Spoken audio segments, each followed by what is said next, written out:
semakin berebut Prabowo dengan Jokowi, Ganjar dengan Jokowi, maka di panggung yang paling sangat dilihat oleh rakyat itu Anies Baswedan. Daerah-daerah terjadi gelombang dukungan yang luar biasa. Dan rasa takut kepada Jokowi harus dihentikan. Karena waktu akan menggulingkan dia dan menurunkan dia pada tahun 2024. Dia sudah tidak menjadi sesuatu yang penting. Waktu itu saya memikirkan bahwa di situ saya memuji Pak Surya Paloh. Dia berani mengambil Anies Baswedan yang menurut saya memang agak kurang oposan dia itu, Bung Faisal ya. Karena kita tahu juga dia kan nggak pernah benar-benar kayak kita begitu berkelahi di lapangan begitu. Tapi oke lah, diambil itu harusnya menjadi oposan yang beneran gitu loh. Karena udah setahun ini. Harusnya betul-betul berantem. Dia lawan ini semua. Brengsek ini pemerintah. Hajar aja habis-habisan. Nggak ada itu. Itu yang saya sedihkan. Mau ngatur pertarungan yang enak, suruh Anies Baswedan jadi oposan yang kuat. Udah kadung tuh. Suruh Nasdem jadi oposan yang kuat. Suruh Demokrat dan PKS jadi oposan yang kuat. Hujat ini, komitmen ini, komitmen itu. Hajar bikin tim, bikin riset yang kuat, lawan sekuat-kuatnya. Pak Jokowi memberikan perhatian, atensi yang lebih pada Pak Prabowo. Saya kira itu karena Pak Jokowi ada seorang presiden, kemudian Pak Prabowo sebagai seorang menteri di kabinetnya yang memang diketahui Pak Prabowo itu kinerja berdasarkan survei, kinerja Pak Prabowo itu sebagai menteri dengan kinerja yang terbaik. Tentu Mas Gibran satu tokoh yang saya kira akan dipertimbangkan oleh semua para pemimpin koalisi. Dan itu sesuatu yang wajar saja, situasi yang baik, terlebih Mas Gibran ini kan seorang tokoh kepala daerah yang kebetulan wali kota Solo yang tidak hanya cerdas, baik, santun, berprestasi, tapi juga faktanya ternyata popularitas dan elektabilitasnya terus meningkat. Kesimpulan kami, secara subjektif Pak Jokowi dukung Ganjar. Kesimpulan kami. Karena apa? Ya kader sesama kader partai kan, PDIP. Tetapi secara objektif pada saat beliau bicara tentang state, politik kenegaraan, politik kebangsaan, beliau yaitu mendukung Pak Prabowo.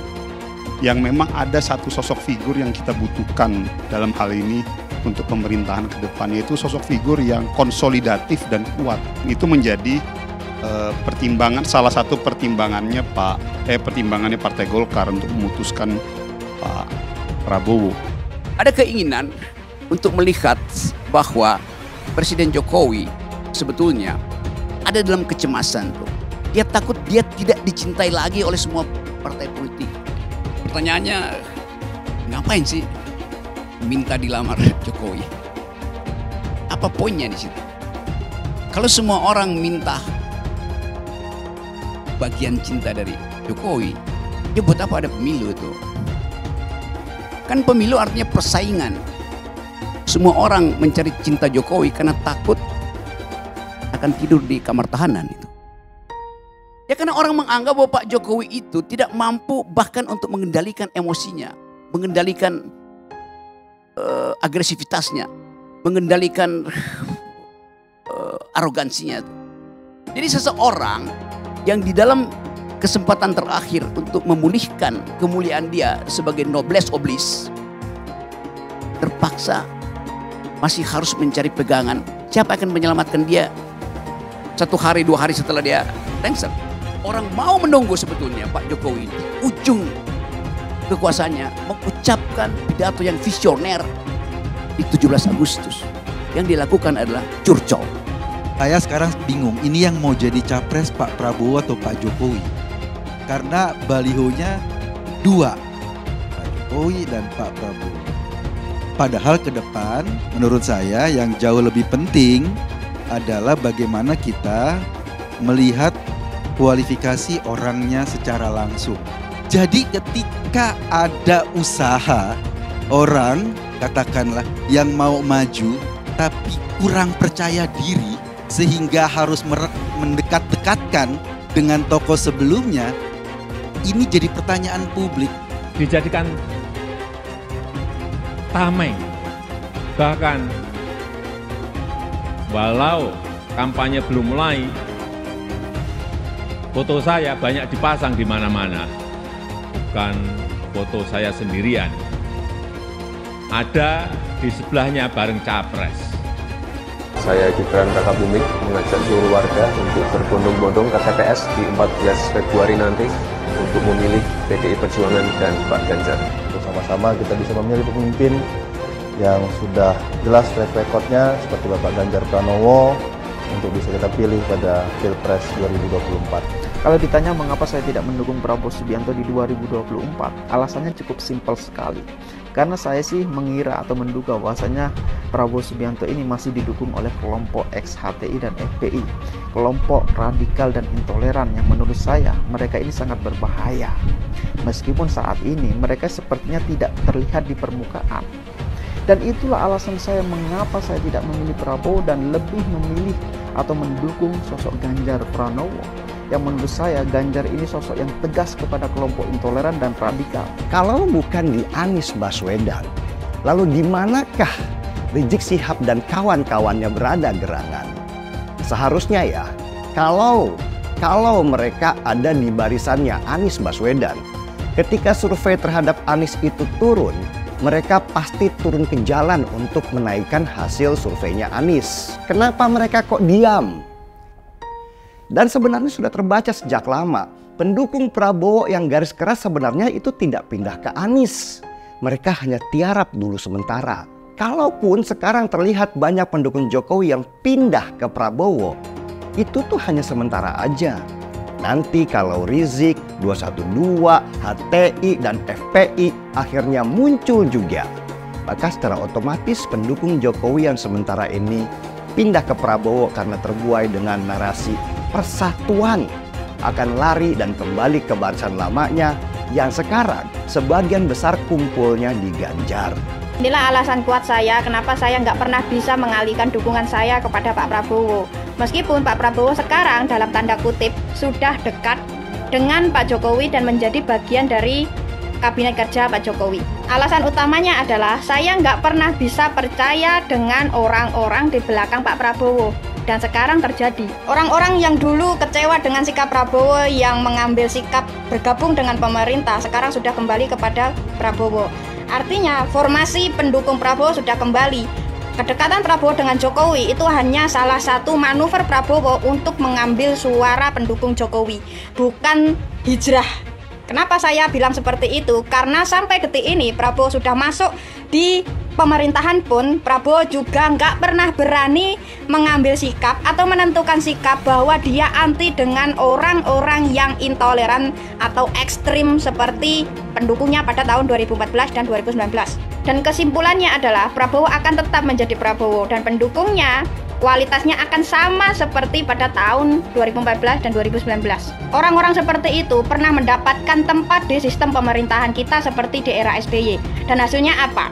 Sendi-sendi pemerintahan negara kita disusupi paham-paham yang radikal. Apakah kesalahan itu mau kita ulangi lagi? Kita minta mandat dari rakyat. Kita memang ingin. Kita ingin maju ke rakyat. Kita minta izin rakyat untuk kita berkuasa. Karena kita ingin berkuasa.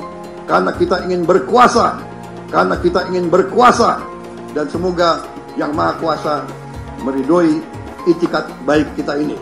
Terima kasih. Selesai. Wassalamualaikum warahmatullahi wabarakatuh. Terima kasih GNPF. Terima kasih 212. Terima kasih FPI. Mereka mau nuduh kalian radikal. Saya katakan kalian tidak radikal. Penjajahan di depan mata itu di Jakarta. Kita semua pribumi ditindas, kini saatnya kita menjadi tuan rumah di negeri sendiri. Saya bilang, Nis, ente nggak bisa jadi presiden. Kenapa? Karena presiden adalah orang Indonesia asli, saya bilang. Saya mensyukuri kenapa kalah, kenapa ditahan. Saya bersyukur atas itu semua. Saya coba bayangkan ya, kalau seandainya waktu itu kita menang gitu ya, hari ini belum tentu kita bisa nikmati seperti ini. Kita bersyukur 5 tahun Tuhan izinkan kasih ke orang yang pintar ngomong untuk kerja. Coba kalau kita bayangkan gitu ya, kalau kemarin saya masih jadi gubernur, ini saya udah turun ini.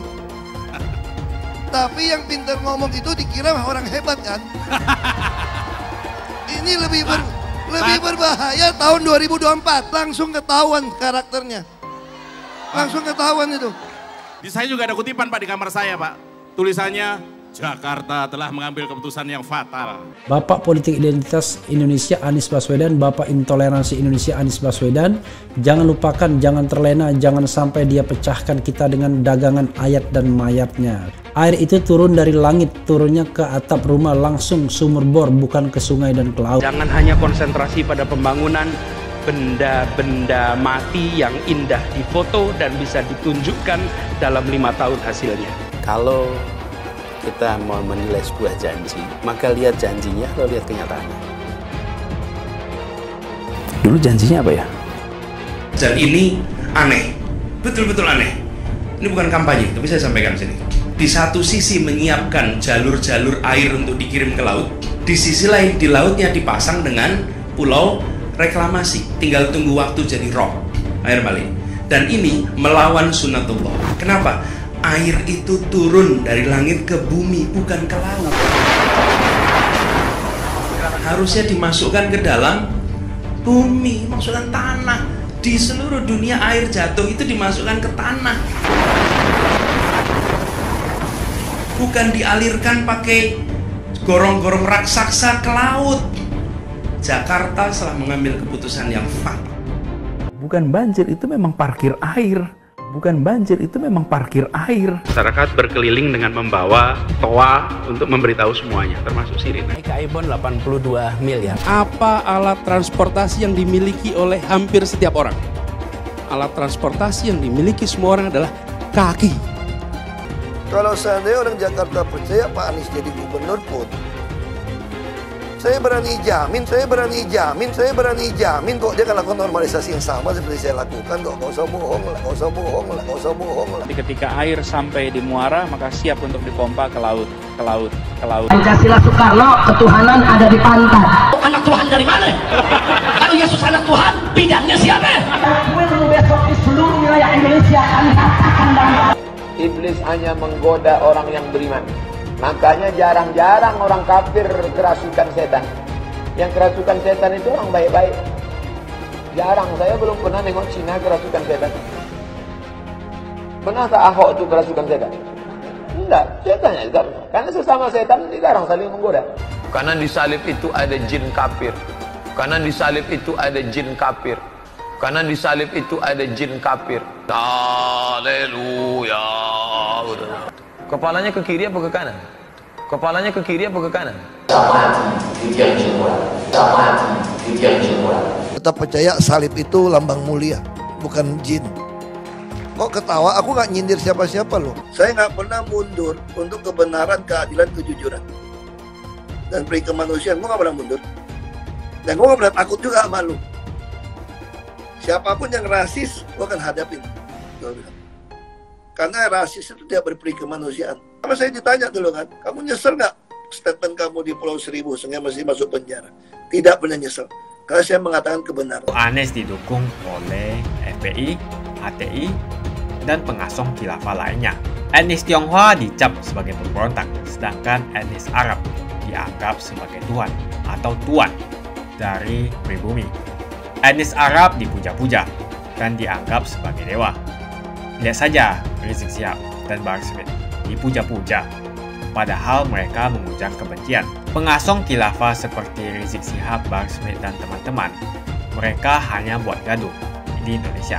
Relawan Anies, terutama dari FPI, HTI, PA212 seperti Bahar Smith, dan Rizik Syihab selalu menghujat Cina, etnis Cina. Tapi saat ini negara Cina sudah menjadi nomor 1 di dunia. Saya bangga sebagai Cina. Sedangkan negara Amerika sanjung-sanjung itu, Arab Yaman, masih belum maju dan masih terbelakang. Saya percaya Indonesia dengan mayoritas pribumi juga akan menjadi negara maju. Seharusnya Arab Yaman belajar dari negeri Cina. Seperti kata kitab suci, belajarlah sampai ke negeri Cina. Anies dan juga pendukung Anies seperti Rizik Syihab, Bahar Smith, dan kelompok-kelompok HTI dan FPI harus belajar ke negeri Cina supaya tidak lagi melakukan kelebihan bayar. Lihatlah rekam jejak Anies selama 5 tahun. Bayangkan Indonesia ke depan jika dipimpin oleh Anies. Dan bayangkan jika Anies menang. HTI dan FPI, ormas khilafah yang dibubarkan itu akan dikembalikan oleh Anies. Apakah kita mau Pancasila diganti jadi khilafah? Semakin berebut Prabowo dengan Jokowi, Ganjar dengan Jokowi, maka di panggung yang paling sangat dilihat oleh rakyat itu Anies Baswedan. Daerah-daerah terjadi gelombang dukungan yang luar biasa. Mestinya Ganjar dan Prabowo itu menemui Jokowi untuk bagaimana sama-sama dengan Jokowi meyakinkan bahwa mereka pemimpin yang terbaik di masa depan. Misal mereka mengeluarkan satu petisi bersama untuk menuntaskan kasus 349 triliun. Kalau Prabowo dan Ganjar melakukan itu dengan Jokowi, saya kira akan sehat ini demokrasi. Tapi kalau mondar-mandir kemudian pendukungnya hanya curhat, gosip, soal spanduk, soal baleho, soal gerak-gerik, ini mundur. Sebagai rakyat saya lihat penakut dan pengecut. Anies terwakili oleh suara rakyat. Pendukung-pendukungnya kan datang ke KPK. Rijal Ramli, Amin Rais. Dan Pak Anies menjawab bahwa praktik kekuasaan ini dibajak dalam perilaku mafia. Ini terjadi perbudakan politik yang sangat luar biasa terhadap partai-partai yang semakin terjebak di lumpur kekuasaan Jokowi. Jangankan mereka bicara soal koalisi untuk 2024. Partai-partai yang berkoalisi hari ini dalam satu dekade itu tidak pernah tampil di ruang publik menyodorkan evaluasi tentang kinerja pemerintahan Jokowi. Tidak pernah ada permohonan maaf bersama dari partai koalisi di lingkaran Pak Jokowi untuk mengatakan bahwa demokrasi ini amburadul, bahwa tatanan bernegara semakin memasuki kecemasan rakyat. Dari satu skenario, bicara soal baleho, bicara soal nanti Prabowo naik mobil, nanti Ganjar turun di sawah. Ini semua tidak bermutu dan tidak berkualitas. Dan kalau saya mau tanya semua di sini, ruangan sini, kalau kita mau bicara dengan hati nurani kita, sebenarnya bahasa-bahasa yang memuji Ganjar dan Prabowo itu hanya membunyikan kata-kata tanpa makna di ruang publik. Hanya dalam rangka menjaga perasaan, kepentingan ketua umum partai. Jangan lagi menjadi penghambaan yang luar biasa kepada ketua umum partai. Dan rasa takut kepada Jokowi harus dihentikan. Karena waktu akan menggulingkan dia dan menurunkan dia pada tahun 2024. Dia sudah tidak menjadi sesuatu yang penting. Kenapa ada yang disebut dengan politik legacy? Ini juga satu penyiasatan ya. Kita ini sebagai pemikir sekarang harus memikirkan. Karena ada kritik kepada sistem demokrasi yang sangat tidak stabil, biayanya sangat mahal, dan menyebabkan banyak hal yang tidak bisa diteruskan, tetapi itu semua adalah ongkos dari rakyat. Kalau Hambalang tidak diteruskan mungkin cuma 2-3 triliun. Tapi kalau kereta api cepat tidak diteruskan, itu kan 185 triliun. Itu kan bukan uang pribadinya Jokowi atau partai politik, itu kan uang rakyat. Maka harus juga ada pemikiran tentang legacy, pemikiran tentang keberlanjutan. Selain bahwa perlu adanya sekarang ini politik rekonsiliasi. Kenapa kita memerlukan politik rekonsiliasi? Karena kita sendiri menciptakan satu suasana di mana kita bertengkar pada soal-soal yang tidak substantif. Kan tidak ada yang hebat-hebat banget ini pertengkaran kita. Ini kan pertengkaran kanak-kanak. Waktu itu saya memikirkan bahwa di situ saya memuji Pak Surya Paloh. Dia berani mengambil Anies Baswedan yang menurut saya memang agak kurang oposan dia itu Bung Faisal ya. Karena kita tahu juga dia kan nggak pernah benar-benar kayak kita begitu berkelahi di lapangan begitu. Tapi oke lah, diambil itu harusnya menjadi oposan yang beneran gitu loh. Karena udah setahun ini. Harusnya betul-betul berantem. Dia lawan ini semua. Brengsek ini pemerintah. Hajar aja habis-habisan. Nggak ada itu. Itu yang saya sedihkan. Mau ngatur pertarungan yang enak, suruh Anies Baswedan jadi oposan yang kuat. Udah kadung tuh. Suruh Nasdem jadi oposan yang kuat. Suruh Demokrat dan PKS jadi oposan yang kuat. Hujat ini, komitmen ini, komitmen itu. Hajar bikin tim, bikin riset yang kuat, lawan sekuat-kuatnya. Sehingga ada kemungkinan di situ nanti Ibu Mega dengan Pak Prabowo bisa bersatu lagi bersama Pak Jokowi, lawan oposisi. Baru rakyat enak nonton. Pertarungan yang serius. Pertarungan yang sekarang ini kan gak serius. Yang oposan kelihatan pengen juga ikut mendukung pemerintahan yang ada. Pemerintahan yang ada juga tanggung-tanggung ngelawan oposannya karena oposannya tidak terlalu kuat. Akhirnya gampang kita. Saya kira itu saran saya, kalau mau pertarungan ini seru, bikin definisi tentang pemerintahan rekonsiliasi melawan oposisi, tapi oposisinya serius. Supaya makna daripada pertarungan gagasan antara yang di dalam pemerintahan yang di luar itu menjadi real sebagai alternatif di depan rakyat. Ahok pasti akan mendukung Ganjar karena Ahok anti radikalisme.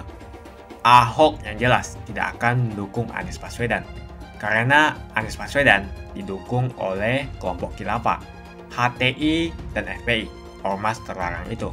Suara Ahok merepresentasi warga minoritas dan etnis Tionghoa mendukung Ganjar Pranowo. Dukungan Ahok sangat memberikan dampak yang luar biasa. Kita lihat saja. Saat itu Ahok mendukung Jokowi dan Jokowi berhasil menang sebagai presiden.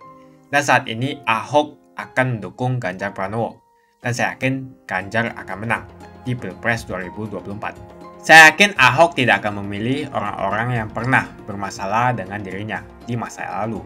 Apalagi bukan hanya bermasalah dengan dirinya, tapi bermasalah dengan etnis dan agamanya. Siapa lagi kalau yang dimaksud adalah kelompok-kelompok dari pendukung atau pengasong khilafah. Seperti ormas yang sudah dibubarkan itu, HTI, FPI, dan PA212, di mana mereka mendukung Anies Baswedan. Salah satu tokoh yang saya hormati dan hargai adalah Ahok, khususnya dalam bidang politik. Bapak Ahok memiliki nama asli, Basuki Cahayapurnama, yang sangat luar biasa dalam mengedepankan integritas sebagai seorang politisi yang jujur, berani, transparan, dan profesional. Dia bukanlah orang seperti Anies. Dia bukan orang yang menjual kata-kata dan sembarangan berbicara soal kebangsaan yang dibalut atau dipakaikan jubah agama. Dulu Anies bisa menang karena menggunakan agama dan etnis. Bagi saya, apa yang dikerjakan Ahok selama ini, menjabat sebagai politisi dari Bangka Belitung sampai Jakarta, adalah pencapaian yang luar biasa dan integritas yang tinggi. Dia tunjukkan dengan mantap. Kita melihat pada tahun 2014 hingga tahun 2011, dia memilih Joko Widodo sebagai presiden unggulan saat itu. Dan pada akhirnya, dia menang. Pilihan Ahok bisa dikatakan mewakili pilihan para kaum yang selama ini dianggap minoritas. Pada tahun 1965, kita tahu bahwa penyikatan etnis Cina di Indonesia sangatlah kencang, apalagi ada rumor bahwa sampai sekarang membuat trauma kaum warga negara yang memiliki etnis yang dicap sebagai pemberontak, yaitu etnis Tionghoa. Etnis Tionghoa dicap sebagai pemberontak, sedangkan etnis Arab dianggap sebagai Tuhan atau Tuan. dari pribumi. Etnis Arab dipuja-puja dan dianggap sebagai dewa. Lihat saja Rizik Syihab dan Bahar Smith dipuja-puja, padahal mereka mengujar kebencian. Pengasong khilafah seperti Rizik Syihab, Bahar Smith, dan teman-teman, mereka hanya buat gaduh di Indonesia. Sehingga pada tahun 2016, Ahok mulai maju dan berani untuk tampil menjadi showcase bagi perpolitikan negara ini dengan meletakkan standar yang begitu tinggi bagi seorang pemimpin politik, khususnya pemimpin daerah. Ternyata isu-isu suku, agama, dan ras antar golongan pada tahun 2017 masih terjadi dan begitu masif yang dilakukan oleh kelompok-kelompok kadrun itu. Isu agama, ras, dan antar golongan dinikmati oleh relawan Anies. Saat itu Anies didukung oleh FPI, HTI, dan pengasong khilafah lainnya. Pada akhirnya Ahok harus kalah, namun kekalahan dia adalah kekalahan yang membuka mata rakyat Indonesia bahwa masih ada orang-orang yang menang dengan cara menggunakan politisasi agama atau politik identitas berbasis agama. Ternyata banyak sekali orang yang dengan mudah terhasut lewat jalan-jalan seperti itu. Maka bisa kita katakan bahwa tokoh politik yang didukung Bapak Ahok adalah tokoh politik yang memperjuangkan hak segala bangsa, seperti yang dituliskan di Pancasila, yakni sila kelima mengenai keadilan sosial bagi seluruh rakyat Indonesia, tanpa memandang etnis, suku, agama, dan ras. Dan hal tersebut mengacu pada tokoh Ganjar Pranowo yang harus kita pilih dan harus kita coblos nanti di pemilu 2024 nanti. Yang pasti bukan Anies Baswedan. Relawan Anies terutama dari FPI, HTI, PA212 seperti Bahar Smith dan Rizik Syihab selalu menghujat Cina, etnis Cina. Tapi saat ini negara Cina sudah menjadi nomor 1 di dunia. Saya bangga sebagai Cina. Sedangkan negara Amerika sanjung-sanjung itu, Arab Yaman, masih belum maju dan masih terbelakang. Saya percaya Indonesia dengan mayoritas pribumi juga akan menjadi negara maju.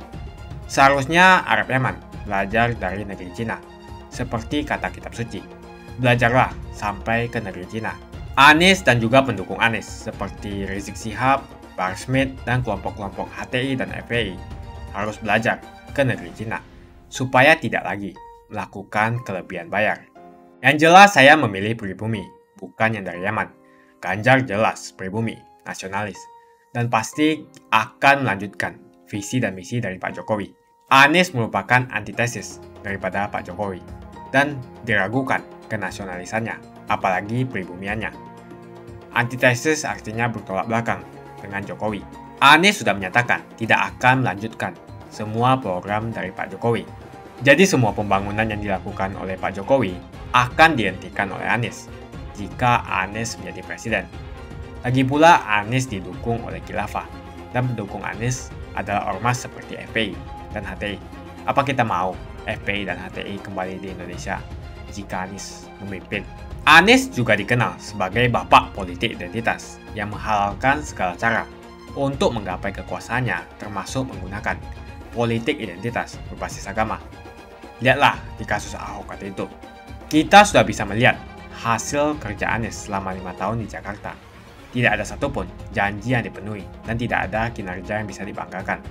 Dari DP 0%, OKOC, kelebihan bayar, Formula E, banjir, sumber resapan, jalan rusak, dan gonta-ganti nama jalan. Lihatlah rekam jejak Anies selama 5 tahun. Bayangkan Indonesia ke depan jika dipimpin oleh Anies. Dan bayangkan jika Anies menang. HTI dan FPI, ormas khilafah yang dibubarkan itu akan dikembalikan oleh Anies. Apakah kita mau Pancasila diganti menjadi khilafah? Bagian Indonesia Timur yang mayoritas non-muslim seperti Bali tidak akan setuju dengan khilafah atau sistem khilafah. Mungkin Indonesia akan bubar jika Anies menjadi presiden. Perkataan Ahok sudah terbukti dan Jakarta sudah menjadi korban. Jangan biarkan Indonesia menjadi korban kibulan Anies Baswedan. Umat minoritas, terutama kaum Tionghoa, tidak akan memilih Anies Baswedan. Saya yakin karma Ahok mengejar Anies Baswedan. Dulu Anies memainkan politik identitas kepada Ahok. Sekarang Anies dipertanyakan kepribumiannya karena dia dari Yaman. Itu saja opini saya hari ini. Tuliskan opini kalian tentang Anies Baswedan. Jika kalian setuju dengan pendapat saya di video ini, pastikan kalian menekan like di video ini. Dan bagikan video ini ke teman dan family Anda supaya mereka semua mengetahui tentang informasi ini.